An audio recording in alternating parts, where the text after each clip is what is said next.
Assalamualaikum warahmatullahi wabarakatuh. Di video kali ini saya akan memaparkan materi kelompok saya, kelompok 5, yaitu mengenai etika komunikasi massa. Nah, sebelumnya perkenalkan, nama saya Fauzia Blondatu dari jurusan Komunikasi Fakultas Ilmu Sosial Universitas Negeri Gorontalo, dan juga rekan saya yaitu Assalamualaikum warahmatullahi wabarakatuh. Perkenalkan, nama saya Zulfikar Abu Dhani. Saya dari kelas B, jurusan Ilmu Komunikasi. Ini 220936. baik, langsung saja di pembahasan pertama, yaitu apa sih etika komunikasi massa atau etika pers. Etika pers adalah kesadaran moral. Kesadaran moral pers adalah pengetahuan tentang baik dan buruk, benar dan salah, tepat dan tidak tepat bagi orang-orang yang terlibat dalam kegiatan pers. Dengan kata lain, etika pers adalah ilmu studi tentang peraturan-peraturan yang mengatur tingkah laku pers. Selanjutnya ada 5 poin penting mengenai etika komunikasi massa. Yang pertama yaitu tanggung jawab. Jurnalis adalah profesi yang dituntut untuk bertanggung jawab terhadap apa yang dikemukakan.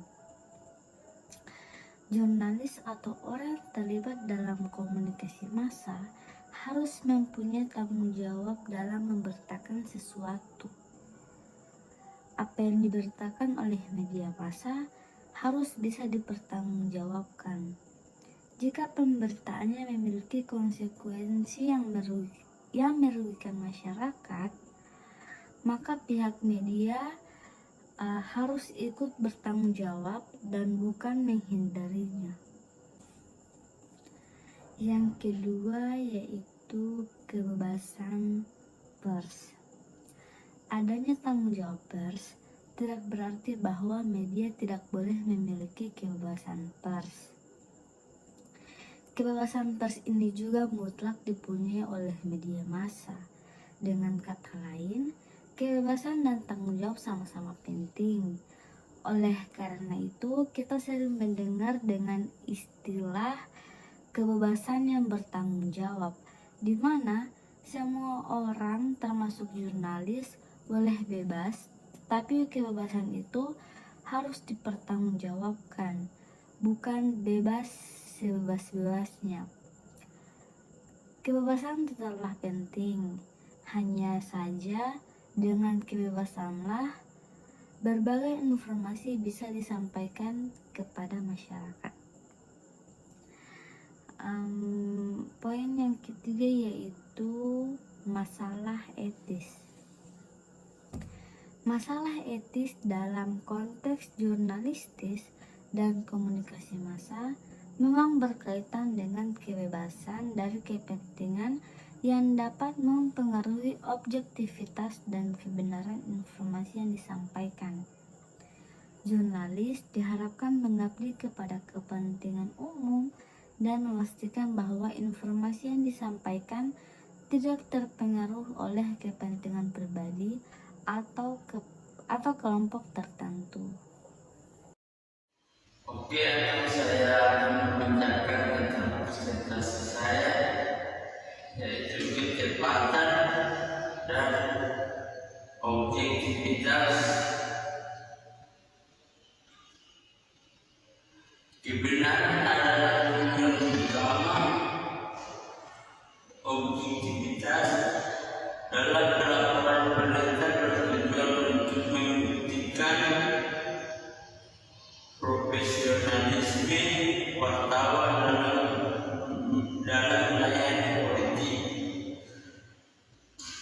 Tiada maaf bagi wartawan yang melakukan ketidakkurutan, kesembronoan dalam penelitian dan penyebutan beritanya. Headline yang menunjukkan arti benar sesuai dengan isi yang diberitakan. Bagi penyiar video, siaran atau reporter televisi harus bisa membedakan dan menekankan dalam ucapannya mana laporan berita dan opini dirinya. Lanjut, editorial yang konstan dianggap melanggar profesionalisme atau semangat kewartawanan. Artikel khusus atau semua bentuk pengajian yang isinya berupa pembelaan atau kesimpulan sendiri, penulisannya harus menyebutkan nama dan identitas dirinya. Oke, lanjut ke tindakan adil untuk semua orang. Media harus melawan campur tangan individu dalam medianya. Media tidak boleh menjadi kaki tangan pihak tertentu yang akan mempengaruhi proses pemberitaannya. Lanjut, media kita mempunyai kewajiban membuat koreksi lengkap dan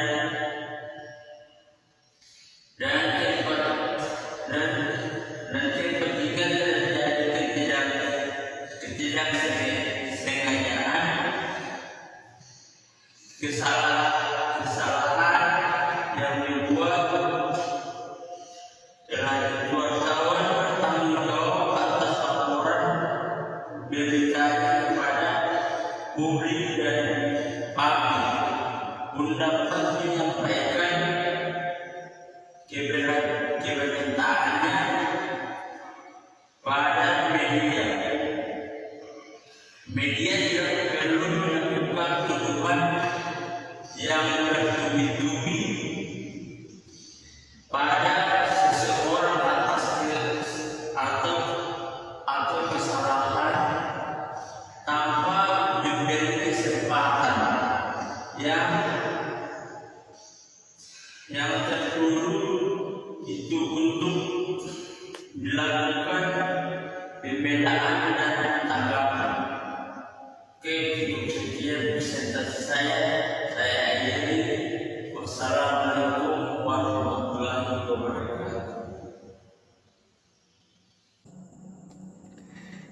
Selanjutnya ada sedikit tambahan di poin kelima, yaitu tindakan adil untuk semua orang. Pertama, media berita harus melawan campur tangan individu dan dalam medianya.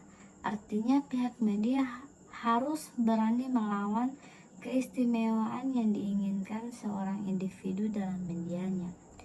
Individu di sini bisa aparat keamanan, narasumber berita, atau pemilik perusahaan media massa. Yang kedua yaitu media tidak boleh menjadi kaki tangan pihak tertentu yang akan memengaruhi proses pemberitaannya. Misalnya dalam peliputan tentang kejahatan. Media harus mewakili kebenaran dan kepentingan publik, bukan salah satu pihak yang terlibat. Media tidak melulu membela kepentingan pihak kepolisian atau yang menjadi korban kejahatan dalam kasus ini. Media perlu memberitakan peristiwa secara apa adanya, tanpa ada pretensi kepentingan membela salah satu pihak. Terus yang ketiga ada media mempunyai kewajiban membuat koreksi lengkap dan tepat jika terjadi ketidaksengajaan kesalahan yang dibuat. Media massa harus fair play terhadap kesalahan yang terjadi dan tidak menutup-nutupi. Media harus menyadari bahwa ia juga mempunyai kekurangan dan keterbatasan peralatan, dana, dan sumber daya manusianya.